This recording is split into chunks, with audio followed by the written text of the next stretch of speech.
우리 좌우에 계신 분들과 인사할까요? 사랑합니다. 인사하겠습니다. 사랑합니다. 사랑합니다. 네, 혹시 누군지 아시나요? 네, 밤노스라는 미국에서 사랑받았던 화가이자 방송인입니다. 1942년 미국 플로리다에서 태어났으며 예비역 공군 상사입니다. 정식으로 그림을 배운 적은 없지만은 마르지 않는 물감 위에 다시 물감을 칠하는 웨트 기법으로 유화를 그렸습니다. 그의 TV 프로그램 더 조이 오브 페인팅은 1983년부터 1994년까지 미국에서 시청자들을 캠퍼스 앞으로 초대했습니다. 우리 한국에서도 방송된 적이 있는데요. 그림을 그립시다 라는 제목이죠. 1994년 9월 3일부터 1998년 2월 28일까지 EBS에서 매주 토요일 저녁에 방송되면서 많은 이들에게 그림의 즐거움을 선사했습니다. 혹시 그 목소리들 기억하십니까? 작은 나무 하나 그려볼까요? 실수해도 괜찮아요. 그건 행복한 사고예요. 라고 말한 그의 목소리는 누구나 붓을 들 용기를 주었습니다. 하지만 밤노스의 이 그림의 실력은 타고난 재능이 아니라 수십 년의 연습과 노력에서 왔습니다. 저도 어린 시절 그 방송을 보면서 화가의 꿈을 키웠습니다. 물감의 색채와 붓의 부드러운 춤으로 세상을 아름답게 채우고 싶었습니다. 하지만 순수 미술로는 생계를 잇기 어렵다는 현실적인 그런 두려움 때문에 저는 디자인과 입시 미술에 5년 넘게 매달렸습니다. 제가 미대를 들어갔을까요? 아니죠. 대학문에 들어가기에는 대학문은 너무 좁고 제 실력은 너무 형편없었습니다. 아마 디자인이 아니라 순수 미술로 이렇게 지원을 했으면은 아마 제 생각에는 들어가지 않았을까라는 생각을 하지만은 지금도 그 선택에 있어서 조금 후회 또 아쉬움이 좀 많이 있습니다. 조금 더 마음이 담대했다면 돈이 아니라 직장이 아니라 그냥 하고 싶은 거, 내가 잘하는 거라는 것을 선택했다면 이라는 생각들을 많이 합니다. 이제는 더 이상 연필과 붓으로 그림을 그리지는 않지만은 밤노스의 따뜻한 붓질은 여전히 제 마음에 잔잔한 울림을 주고 있습니다.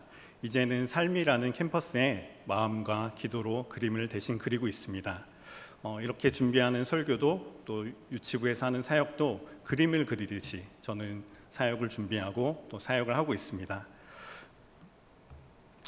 질문을 하나 드리고 싶습니다. 여러분은 지금 어떤 캠퍼스 앞에 서 계십니까? 삶이라는 캠퍼스에 어떤 그림을 그리고 계신가요? 오늘 우리는 마태복음 7장 13절, 14절을 통해서 예수님께서 초대하시는 좁은 문과 좁은 길을 묵상하고자 합니다. 예수님은 좁은 문으로 들어가라고 말씀하십니다. 이 말씀은 세상의 넓고 쉬운 길과는 달리 제자의 길을 보여줍니다. 신앙은 간단해 보이지만 실천은 쉽지 않습니다. 이 길은 때로는 외롭고 험하지만 예수님과 함께라면 하나님 나라의 생명을 그릴 수 있습니다. 오늘 이 말씀을 통해서 예수님의 부르심에 응답하며 하나님 나라에 향한 여정을 새롭게 다짐하는 시간이 되길 소망합니다. 마태복음 7장은 예수님의 산상수훈의 정점이라고 할 수 있습니다. 예수님은 비판하지 말고 기도하며 구하라, 남을 사랑으로 대하라, 말씀대로 살아 열매를 맺으라 라고 가르치십니다. 그리고 말씀을 실천하는 사람은 반석 위에 집을 지은 지혜로운 자라고 하십니다. 오늘 본문 마태복음 7장 13절 14절에 좁은 문과 넓은 문은 이 가르침을 삶으로 살아내는 두 갈래의 길입니다. 좁은 문은 하나님 나라로, 넓은 문은 멸망으로 인도합니다. 우리는 이 두 길을 묵상하면서 예수님께서 보여주신 좁은 문과 그리고 그 길을 따라가는 삶을 그려보고자 합니다. 본문을 크게 세 부분으로 나누어서 각 구절의 의미를 마태복음 7장을 바탕으로 살펴보고 일상에서 실천할 수 있는 방법을 찾아보겠습니다. 예수님은 먼저 좁은 문으로 들어가라고 하셨습니다. 좁다는 헬라어 스테노스는 좁고 제한된 공간을 뜻합니다.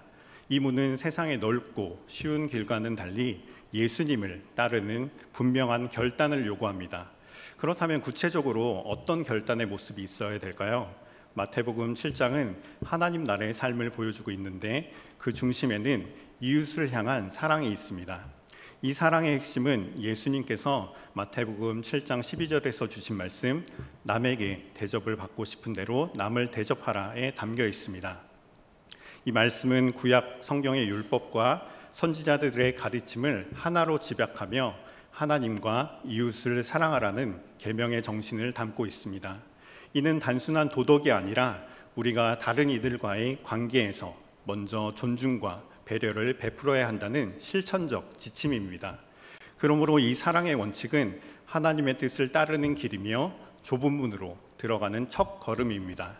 세상은 이기적인 길, 나만 생각하는 길, 그 길로 우리를 이끌어 당기지만은 예수님은 우리를 이웃을 사랑하며 섬기는 길로 부르셨습니다. 우리는 하지만 좁은 문을 선택하는 일은 쉽지 않습니다. 운전 중 억울한 상황을 당했을 때 분노를 터뜨리기 쉽죠. 갑자기 끼어든 차 어떻게 하고 싶죠? 크락션을 막 누르고 싶죠. 예배 중에 혹시 핸드폰이 울리거나 아이가 울면은 눈살을 찌푸리며 외면하고 싶어집니다. 친구나 동료가 우리의 믿음을 비웃을 때 맞서기보다는 타협하고 싶어집니다. 하지만 예수님은 우리를 사랑으로 품고 용서하는 길로 부르십니다. 예수님은 세상의 비판과 조롱 속에서도 모든 일을 사랑으로 품으셨습니다. 우리도 예수님을 따라 이 사랑의 원칙을 살아내야 합니다. 이 사랑은 예수님의 은혜에서 시작됩니다. 예수님은 우리를 위해 모든 것을 내어주셨고 그 사랑이 우리를 타인을 섬기는 삶으로 이끕니다. 좁은 문은 신앙의 시작이 아니라 매일 예수님의 사랑을 실천하는 결단인 것입니다. 마태복음 7장 1절에서 5절에서는 예수님은 타인을 비판하기보다 자신의 부족함을 먼저 보라고 하셨습니다. 우리 말씀을 같이 읽겠습니다. 비판을 받지 아니하려거든 비판하지 말라.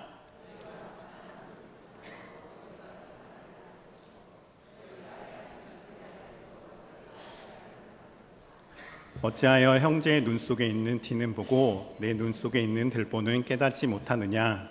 보라, 내 눈 속에 들보가 있는데 어찌하여 형제에게 말하기를 내 눈 속에 있는 티를 빼게 하려 하겠느냐? 외식하는 자여, 먼저 내 눈 속에 들보를 빼어라. 그 후에야 밝히 보고 형제의 눈 속에서 티를 빼리라. 아멘. 이 가르침은 앞서 말씀드린 마태복음 7장 12절의 사랑의 원칙과 이어집니다. 일상에서 어떻게 하면은 이 사랑을 실천할 수 있을지 한번 고민해 봅시다. 먼저 예수님은 따뜻한 마음을 품고 우리도 이웃을 예수님의 따뜻한 마음을 먼저 품어야 합니다. 그 다음에 우리의 이웃을 부드럽게 감싸는 사랑을 보여줘야 합니다. 예배 중 실수했을 때 쟤 왜 저러지? 목사가 왜 이렇게 설교를 못하지? 저 얘기입니다. 목사가 왜 이렇게 버벅대지? 라고 판단하기보다는 미소를 지으면서 다음엔 더 잘하실 거예요 라고 말씀해 주는 성도님들 되시길 바랍니다. 이렇게 격려해 주시기 바랍니다. 직장에서 동료가 실수할 때 날카롭게 대응하기보다는 괜찮습니다, 같이 해결해 보죠 라고 손을 한번 내밀어 보시기 바랍니다. 가정에서 배우자나 자녀들과 다툴 때 고집을 세우기보다는 미안해, 내가 너의 말을, 당신의 말을 더 들어줄게 라고 따뜻한 마음으로 한번 다가가 보시기 바랍니다. 깜빡이기 없이 끼어드는 차들 어떻게 할까요? 크락션을 울리기보다는 그냥 들여보내줍시다. 오늘 누군가의 부족함이 눈에 들어올 때 예수님의 품는 사랑을 먼저 떠올리시기 바랍니다. 이웃에게 따뜻한 미소를, 동료에게는 격려를, 교회에서는 서로를 보듬는 마음을 전해봅시다. 이런 작은 사랑의 실천이 하나님 나라의 따뜻한 빛을 삶에 더하게 됩니다. 사랑은 좁은 문으로 들어가는 첫걸음입니다. 두 번째로 넓은 문입니다. 예수님은 멸망으로 인도하는 문은 크고 그 길이 넓어 그리로 들어가는 자가 많다고 하십니다. 크고 넓다, 헬라어 플레티스는 쉽고 편한 길을 뜻합니다. 이 길은 세상의 가치관을 따르는 삶입니다.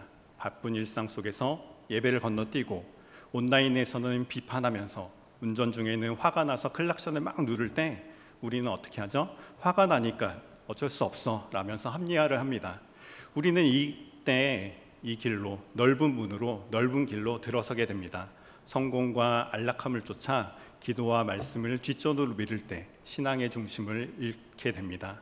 이 넓은 길의 끝은 멸망입니다. 즉 하나님과의 단절이 있습니다. 마태복음 7장 26절 27절에서 예수님은 말씀을 듣고 행하지 않는 자는 모래 위에 집을 지은 어리석은 자라고 하셨습니다. 이 집은 비바람에도 무너지게 됩니다. 넓은 길은 편해 보이지만은 결국 생명에서 멀어지는 길입니다. 삶의 피로감 속에서 예배가 형식적이 되고 하나님 나라를 잊게 될 때 우리는 넓은 문에 가까워지게 되는 것입니다. 하지만 예수님은 우리를 그 길에 그냥 두지 않으십니다. 마태복음 7장 7절에서 11절에서 구하라 그러면 받으리라 라고 하셨습니다. 기도는 넓은 문의 유혹을 이기고 좁은 문으로 돌아오는 길입니다. 예수님은 우리의 연약함을 누구보다도 잘 알고 계십니다. 구하는 자에게 선한 것을 주시는 하나님의 사랑을 약속하셨습니다. 이 약속은 세상의 유혹 속에서도 하나님께 돌아올 수 있는 힘을 주고 있습니다. 바쁜 삶 속에서, 바쁜 하루 속에서 기도는 참 많이 뒷전이 됩니다. 피곤해 지쳐서 오늘은 그냥 자야지 라면서 잠드는 날이 많습니다. 우리의 연약함 속에서 하나님께 간절히 부르짖는 기도가 필요합니다. 아침 커피를 마시면서 출근길, 지하철이나 버스에서 잠들기 전 1분 전이라도 주님 저를 붙들어 주세요 라고 간절히 기도해 봅시다. 마태복음 7장 7절에서 예수님은 구하는 자에게 응답하신다고 약속하셨습니다. 직장에서 스트레스가 쌓여서 마음이 흔들릴 때 주님 제게 평안을 주세요 라고 기도해 봅시다. 자녀들과 혹 다퉜을 때 하나님 나의 마음을 지켜주세요 라고 기도해 봅시다. 이 간절한 기도는 하나님께 돌아갈 수 있는 길을 열어줍니다. 우리의 연약함을 아시는 하나님께 마음을 쏟아놓기를 바랍니다. 기도는 하나님의 손길로 유혹을 이기는 힘이 됩니다. 예수님은 생명으로 인도하는 문은 좁고 길이 협착하여 찾는 이가 적다라고 하셨습니다. 협착하다는 헬라어 테틀림 메네입니다. 고난과 압박이 따르는 길을 뜻합니다. 가정에서 믿음 때문에 갈등을 겪거나 세상의 조롱 속에서 신앙을 지킬 때 이 길은 참으로 외롭고 버겁습니다. 하지만 이 길의 끝에는 무엇이 있죠? 생명이 있습니다. 바로 하나님 나라의 기쁨이 있습니다.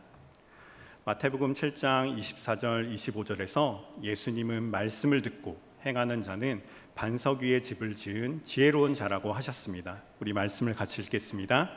그러므로 내 말을 듣고 그대로 행하는 사람은 반석 위에다 자기 집을 지은 슬기로운 사람과 같다고 할 것이다. 비가 내리고 홍수가 나고 바람이 불어서 그 집에 들이쳤지만 무너지지 않았다. 그 집을 반석 위에 세웠기 때문이다. 아멘. 이 집은 폭풍에도 무너지지 않습니다. 좁은 길은 고난이 따르지만 예수님의 가르침을 따르는 여정입니다. 이 길을 걷는 열쇠는 바로 순종입니다. 마태복음 7장 15절 20절에서 예수님은 좋은 나무가 좋은 열매를 맺는다라고 하셨습니다. 순종은 예수님의 말씀을 삶으로 살아내는 것이며 이는 하나님 나라의 열매로 나타납니다. 순종은 세상의 조롱 속에서도 믿음을 지키는 담대한 선택입니다. 마태복음 7장 21절에서 예수님은 하늘 아버지의 뜻을 행하는 자가 천국에 들어간다고 하셨습니다. 이 뜻은 사랑하고 기도하고 말씀을 따르는 삶입니다. 좁은 길은 어렵지만은 예수님의 동행이 우리를 붙들어 주십니다.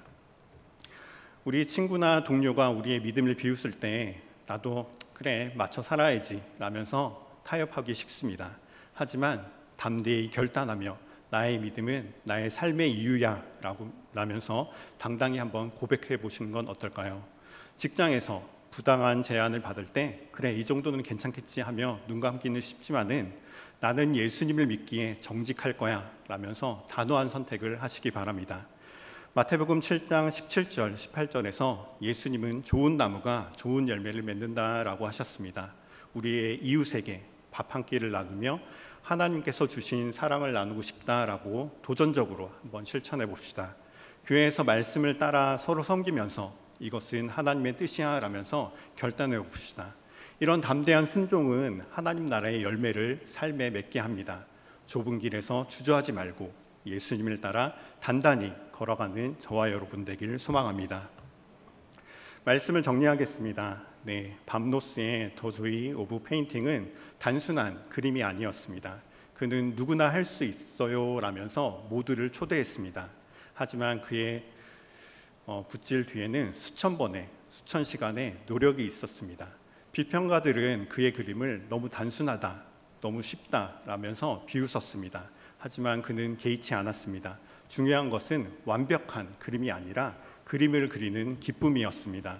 신앙의 좁은 길도 그렇습니다. 세상은 우리의 믿음을 비웃고 부족한 신앙을 비판할지 모릅니다. 하지만 예수님은 우리의 작은 실천을 기뻐하시며 그분의 손길로 생명의 캔버스를 완성하십니다. 예수님은 좁은 문으로 들어가라고 하셨습니다.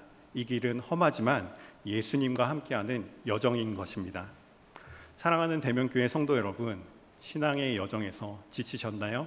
혹은 주저하고 계신가요? 그렇다면 예수님의 약속을 붙잡으시기 바랍니다.